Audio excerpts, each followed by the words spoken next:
On the day Donald Trump's former campaign manager was found guilty on 8 felony counts and his personal attorney/fixer pled guilty to 8 criminal charges, the channel we call Trump TV ran a live Trump rally in its entirety.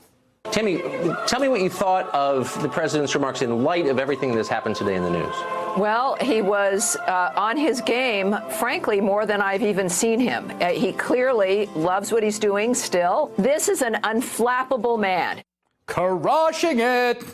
It's been a weird week over at Trump TV. Faced with unquestionably awful headlines for the president, the network has veered from furiously trying to spin the bad news away to trying to distract viewers with stories about things like, get this, a school in San Francisco dropping its dress code. Meanwhile, attempts at damage control like this morning's interview with the president have gone hilariously awry, like when the president explicitly admitted that he did in fact pay off 2 women to keep their stories of affairs with him secret. Did you know about the payments?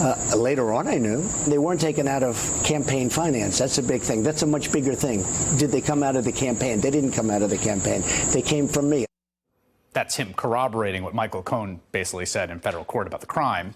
Last night, Trump TV's efforts took a particularly gross and ugly turn, with a fear-mongering, quote-unquote, exclusive segment about efforts by the South African government attempting to redress historical racial inequity and continuing racial inequity by expropriating the land of some white farmers. Now, the issue itself is complicated and thorny in a million different ways, but it has been seized on by white nationalists and neo-Nazis and the international alt-right who have taken to railing against what they call white genocide.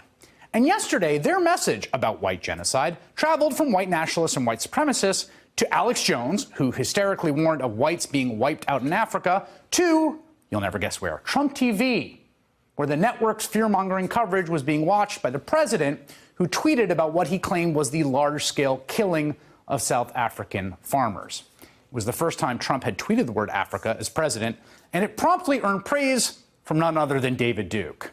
Hey there, I'm Chris Hayes from MSNBC. Thanks for watching MSNBC on YouTube. If you want to keep up to date with the videos we're putting out, you can click subscribe just below me, or click over on this list to see lots of other great videos.